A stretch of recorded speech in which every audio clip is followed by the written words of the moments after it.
Bom dia para você que está acompanhando esse momento. Ensinar um pouco a você hoje, nós vamos falar sobre finanças, sobre a sua vida financeira, tirar um pouco dos mistérios que as pessoas colocam, dos pesos que as pessoas colocam na vida de outros irmãos, né? Para quem não me conhece, eu sou o Vitor. E eu estou aqui para poder trazer uma reflexão para você. Nessa manhã, te desejar uma terça-feira memorável, uma terça-feira abençoada, que tudo aquilo em oração que você tem pedido ao Senhor, Ele possa conceder a você, porque Ele concede aos filhos, Ele concede àquele que ama, e é por fé que nós conseguimos a nossa vitória. Gostaria de compartilhar com você 2 Coríntios capítulo 9, versículo 6. Vai falar sobre oferta e sobre dízimo. O que acontece? Eu quero que você entenda rapidamente, para não tomar muito o seu tempo. Mas o que eu preciso que você entenda é uma coisa. Hoje nós vivemos a graça de Deus. Nós não vivemos mais na lei. E muitas pessoas pregam a graça de Deus, mas também aproveitam para usar a lei em determinadas pregações, em determinados sermões, seja de que forma for. Num certo momento, o apóstolo Paulo estava numa caminhada e ele se deparou com Pedro. Sabendo que ele estava vivendo a graça de Deus, ele estava impondo a lei às outras pessoas. Mas sabendo que nós vivemos pela graça de Deus, Pedro tinha que estar ensinando a graça de Deus. Não está colocando peso, julgo e condenação sobre a vida de outros irmãos. E houve até um embate, houve uma certa discussão onde o apóstolo Paulo diz: como você, sabendo, pode fazer com que o outro siga algo que não é o certo? Resumindo o que eu estou falando para você, nós vivemos na graça de Deus. E tem muitos que podem chegar para mim e perguntar assim: mas a palavra em Malaquias fala sobre trazer todos os dízimos à casa do tesouro, para que haja mantimentos em minha casa. Eu preciso que você entenda muito bem sobre isso. Vá pesquisar sobre esse assunto. Porque Malaquias ele está no Antigo Testamento. E no Novo Testamento, na graça de Deus, é totalmente diferente. Totalmente diferente. Então o que o apóstolo Paulo, que é o pregador da graça, que nos traz o ensinamento da graça de Deus, sem ela nós não poderíamos ser salvos, diz no capítulo 9 de 2 Coríntios, no versículo 6, da seguinte forma: e isso afirmo, que aquele que semeia pouco, pouco também colherá. O que semeia com fartura, também colherá com fartura. Cada um contribua segundo tiver proposto em seu coração, não com tristeza ou por necessidade, porque Deus ama quem dá com alegria. Deus pode tornar abundante em vocês toda a graça, a fim de que, tendo sempre em tudo a ampla suficiência, vocês sejam abundantes em toda obra. Versículo 9. Como está escrito: distribuiu, deu aos pobres, a justiça permanece e a sua justiça permanece para sempre. Eu quero ficar nesses dois primeiros versículos, o versículo 6 e o versículo 7. No versículo 6 ele fala sobre semear.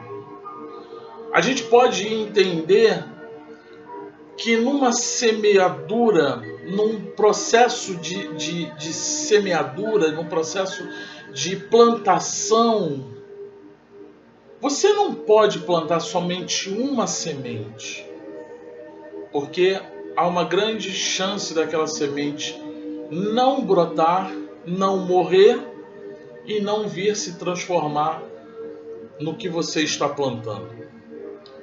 Então ele diz que aquele que semeia pouco, ele colherá, isso ele ceifará pouco. Mas aquele que semeia com abundância, colherá com fartura. Então a semente é a sua oferta. Quanto mais você oferta, mais será providenciado para que você possa ofertar. Mas Vitor, onde é que eu vou semear? Onde é que eu vou ofertar? Se você tem uma congregação, faz parte de uma igreja, você pode semear na sua igreja, até porque ela precisa custear algumas coisas. Você pode semear. Quanto mais você semeia, mais Deus vai lhe recompensar, vai lhe dar mais semente, vai trazer mais abundância sobre a sua vida para que você possa semear. É a questão da caixa d'água. Quanto mais água entra, mais água sai. Vai chegar uma hora que, se não sair, o nível da caixa d'água se fecha, a boia trava e não entra mais água. Então, quanto mais você semeia, mais vai entrar na sua vida para você semear mais. Vitor, em relação à contribuição, em relação ao dízimo, o apóstolo Paulo diz que você tem que ter esse tipo de atitude segundo o que tiver proposto em seu coração. E os 10% é segundo o que está proposto em seu coração. O que Deus tem proposto no seu coração para ajudar? E aonde é que eu vou semear? Aonde é que eu vou devolver o meu dízimo? Se é assim que você quer falar, tá tudo bem, tá tudo certo. Mas o que eu quero que você entenda é que não existe obrigação mais com isso. Não é o demônio que vai vir, o devorador, o migrador, o cortador, acabar com a sua vida financeira porque você não está mais dizimando aqueles 10%. Mas é o que a graça de Deus mostra para você, é o que está proposto em seu coração. E onde é, Vitor, que eu vou fazer isso? Você vai fazer onde você quiser fazer. Se você tem a vontade de fazer isso, ter essa atitude na congregação que você está, ou na igreja, ou seja onde for, você pode fazer, está tudo bem. Mas se você quiser pegar a sua oferta, pegar a sua contribuição, aquilo que está proposto no seu coração, e ajudar uma família, está tudo certo. Está tudo certo. Porque não é para aquele ambiente que você vai devolver, mas você está proporcionando para uma outra pessoa aquilo que Deus está colocando. Se afinal de contas você contribui segundo o que está proposto no seu coração, é porque Deus está falando contigo a quantia no qual Ele precisa naquele momento. Para onde é que você vai destinar? Então não é uma obrigatoriedade você fazer isso dentro de onde você congrega. É claro que existe uma questão de bom senso. Se você quer sim contribuir dentro do ambiente que você está, ok. Mas caso não queira, caso apareça, caso o Senhor leve para você uma pessoa que esteja precisando, esteja necessitada, e você sentiu no coração de pegar aquilo que você iria entregar na igreja, entregar para aquela pessoa, não tem problema nenhum. Você está simplesmente fazendo aquilo que no versículo 9 diz, como está escrito, distribuiu e deu aos pobres.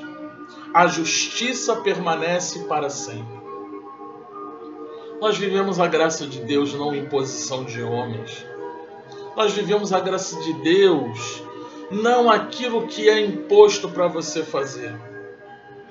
Deus protege as suas finanças, Deus protege a sua vida, a sua família, Deus protege tudo. E não é o devorador, não é o migrador, não é ninguém que vai afetar isso. Não existe isso. Porque aquele que é maior protege você e protege a sua casa. Mas, Vitor, eu estou passando por uma situação financeira difícil. Pare e pergunte ao Senhor por que você está fazendo. Por que você está passando? Muitas vezes pode ser a sua má administração. Te levou então a sofrer isso. Não foi o demônio, foi a sua má administração.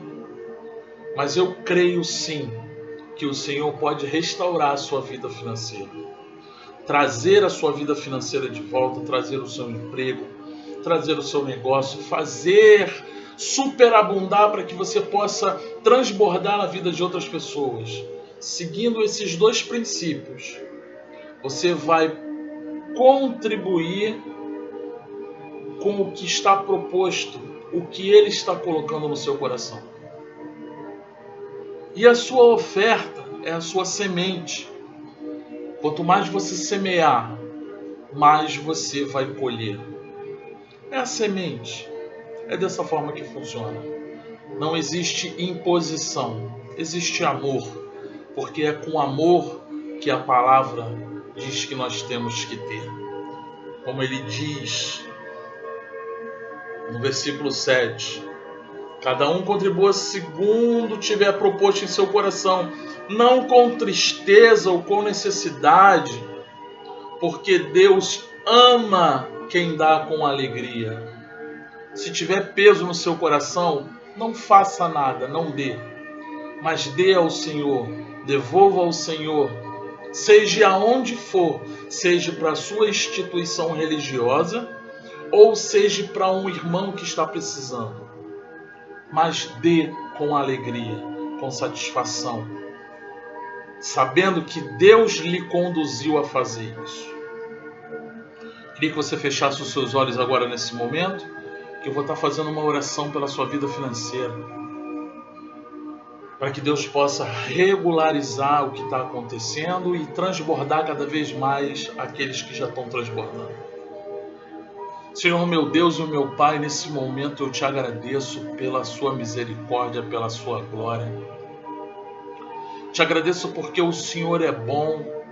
Te agradeço, Senhor, porque mais um dia nós acordamos em perfeitas condições. Senhor, nesse momento eu te peço que, em nome de Jesus, esse meu irmão, essa minha irmã que está passando uma dificuldade na casa dele, na casa dela, que o Senhor possa então, Senhor, dar discernimento, fazendo com que ele entenda qual o motivo real do que ele está passando e aonde é que ele precisa regularizar, aonde é que ele precisa entrar administrando, Senhor, os recursos que vêm do alto, não os recursos que vêm de um emprego, porque o recurso que veio do emprego, Senhor, ele vem do alto porque é abençoado pelo Senhor. Através dessa palavra que o Senhor possa falar no coração de cada um, para que eles possam ser sensíveis à voz do seu Espírito e ele saiba de forma sobrenatural semear abundantemente, seja onde for, Pai, seja onde for. E que quando ele for fazer a sua contribuição, o Senhor indique o melhor lugar, o melhor caminho, para quem é que o Senhor quer que seja destinado o que foi proposto no coração dele.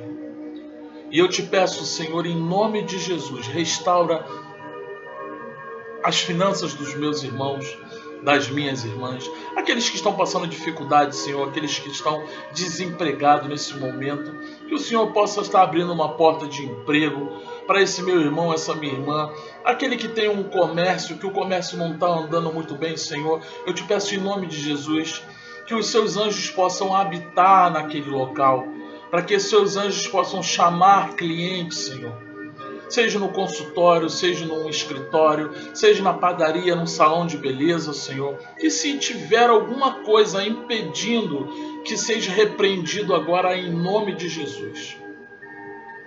Que os teus filhos sejam abundantes na tua obra, que os teus filhos possam ser prósperos cada vez mais, porque nós somos filhos de um Deus que é dono do ouro e da prata. E nós não abrimos mão, Senhor, dessa promessa. Nós não abrimos mão, Senhor, dessas verdades. O Rei da Glória habita em nós e nós decretamos a nossa vitória nessa manhã em nome de Jesus. Que seja normalizado a vida financeira de quem está ouvindo e acompanhando essa oração, Senhor. Eu te agradeço, Senhor, em nome de Jesus. Amém. Meus irmãos, um beijo no coração. Até o próximo vídeo, até a próxima oração, com uma palavra e uma oração para que Deus possa falar ao seu coração. Se esse vídeo fez sentido para você, se essa oração fez sentido para você, compartilhe ela com alguém para que ele possa ser abençoado em nome de Jesus. Beijo no coração e até a próxima oração.